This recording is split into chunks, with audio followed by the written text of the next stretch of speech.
ناوچەی 51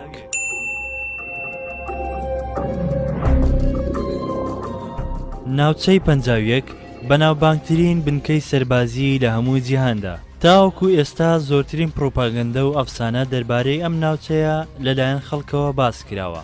زۆرێک لە خەڵکی بە شوێنی نهێنی تاقیکردنەوە لەسەر بوونەوەرە ئاسمانیەکانی دادەنێن. هەندێکی تر پێیان وایە ناوچەی 51 ئەو شوێنەیە کە دیمەنەکانی چونە سەرمانجی ساڵی 1969 لێ تۆمار کراوە. چەندان بیرۆڕای سەیر و سەمەرەی تر هەیە. لێرەدا هەوڵ دەدەین ڕاستیەکان بخەینە ڕوو لەگەڵ کەناڵی ڕۆشنایی بن. ناوچەی 51 ئاریا 51 ئەو ناوچەی کە دەکەوێتە ناوەڕاستی بیابانی باڕێنی نیڤادا.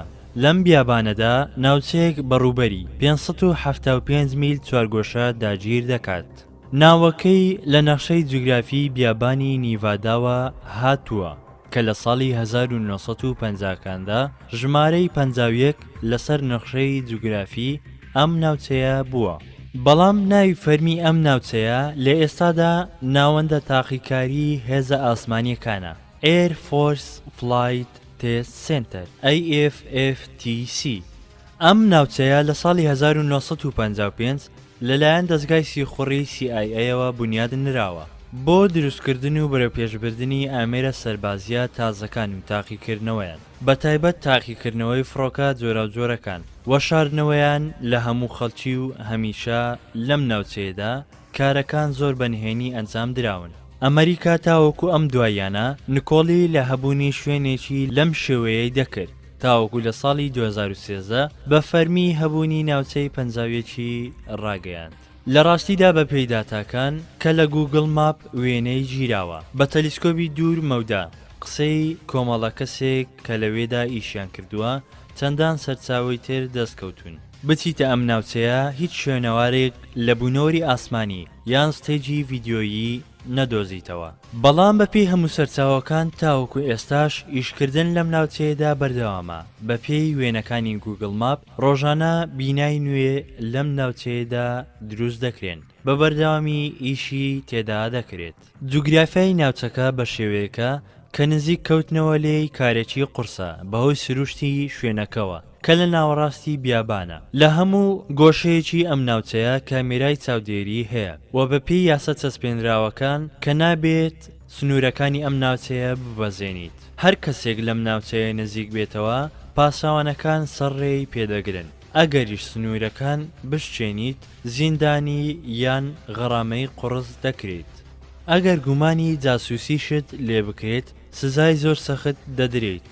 بۆیە تاوەکو ئێستاش زانیاری زۆر کەم لەسەر ئەم شوێنە هەیە و بیردۆزەکان لەبارەی هەبوونی بوونەوەری ئاسمانی لەم ناوچەیەدا لە ڕاستیدا سەرچاوەکەی دەگەڕێتەوە بۆ ئەوەی لەم ناوچەیە خەڵکی بینیوێتی کە فڕۆکەی جۆراوجۆر و سیر نیشتووەتەوە کە هیچ کەسێک فڕۆکەی پێشکەوتووی لەم شێوەیەی پێشتر نەدیوە لەو سەردەمانەدا.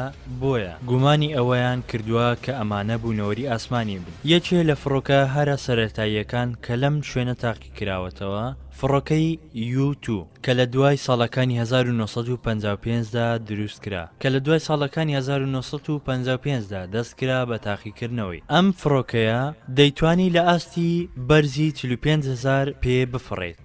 لە کاتێکدا فڕۆکەکانی ئەم سەردەما تەنها 10 بۆ 20,000 پێ دەتوانن بەرز ببنەوە. بەمە شارەزایان و خەڵکی گومانی ئەوان بۆ دروست بوو کە ئەم ئامێرانە لە دروستکراوی بوونەوەری ئاسمانی بن و چەندان جۆری تری فڕۆکەی پێشکەوتوو دوای ئەم فڕۆکەیە تاقی کراونەتەوە، وەک فڕۆکەی A2 و فڕۆکەی F-117A و فڕۆکەی Bird of Prey Take It Blue و چەندان جۆری تری فڕۆکەی جەنگ.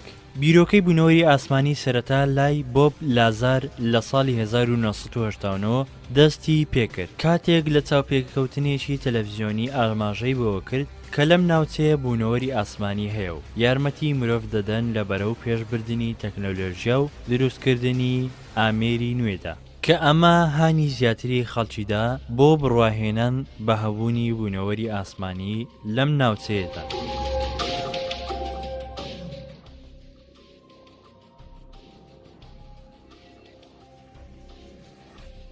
ئەندازیاریشی دروستکردنی فڕۆکە کە لە ناوچەی 51 بەشدار بوو لە دروستکردنی فڕۆکەی یوتیوب بە ناوی مێرلین ئاماژە بۆ دەکات لە ڕاستیدا ئەم فڕۆکانە و ئەم تەکنەلۆژیایە لە دروستکراوی مرۆڤن، بەڵام ئەم پلانانە بۆ سەرلێشواندن و بەلاڕێدابردنی خەڵکن بۆ ئەوەی چەکەنهێنیەکان لە چاوی گشتی بشاردرێنەوە.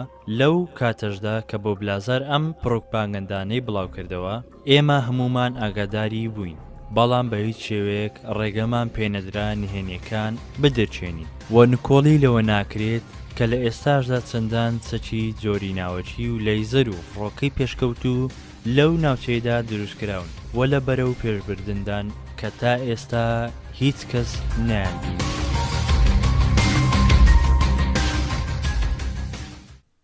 لایک و سەبسکرایبی کەناڵی ڕۆشنایی بکەن بۆ ئەی بابەتی جوانتر و بابەتی زیاتر ببینن.